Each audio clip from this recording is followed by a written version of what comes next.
Hello guys, আসসালামু আলাইকুম। কি অবস্থা সবার? সবাই কেমন আছেন? এই তো আলহামদুলিল্লাহ আমিও ভালো আছি। নতুন একটা রেসিপি নিয়ে চলে আসছি।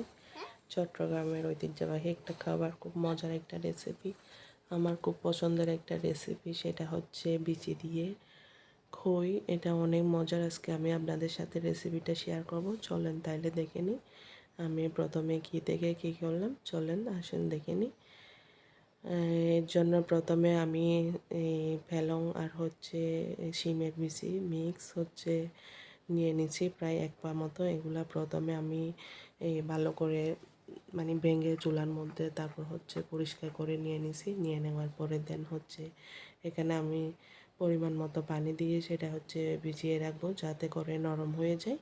প্রায় 10 থেকে 15 মিনিট। দেন এরপরে হচ্ছে এটা আমি রান্না করে নেব।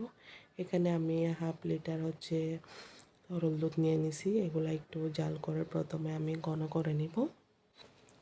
দেন এখন হচ্ছে আমার দুধটা আমি এখন ঘন করে নিছি।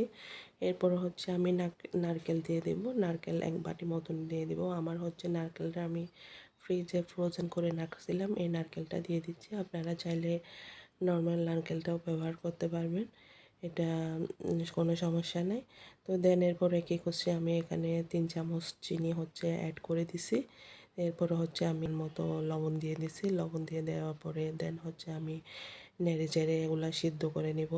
যতক্ষণ পর্যন্ত সিদ্ধ না হয় ততক্ষণ পর্যন্ত আমি নাড়তে থাকবো। দেন হচ্ছে আমি এখন এই যে বিচিটা রাখছিলাম, এই পানিতে ভিজিয়ে রাখছিলাম, আমি বিচিটা দিয়ে দিব। বিচিটা দিয়ে দেওয়ার পরে আমি প্রায় আরও 5 থেকে 10 মিনিট প্রায় সিদ্ধ করে নেব, যতক্ষণ পর্যন্ত বিচিটা নরম না হয়। বিচিটা নরম হয়ে আসলে আমি চুলা থেকে নামিয়ে ফেলব। খুব ইজি একটা রেসিপি, খুব সহজ একটা রেসিপি। আপনারা চাইলে বাসায় ট্রাই করতে পারবেন। খুব মজার একটা রেসিপি। এই রেসিপিটা আমার বাবা অনেক পছন্দ করে। তো আমার রেসিপি ভালো লাগলে সবাই আমার চ্যানেলটা সাবস্ক্রাইব করবেন, আমার পাশে থাকবেন। ইনশাল্লাহ সামনে আরও নতুন রেসিপি নিয়ে আমি হাজির হয়ে যাব।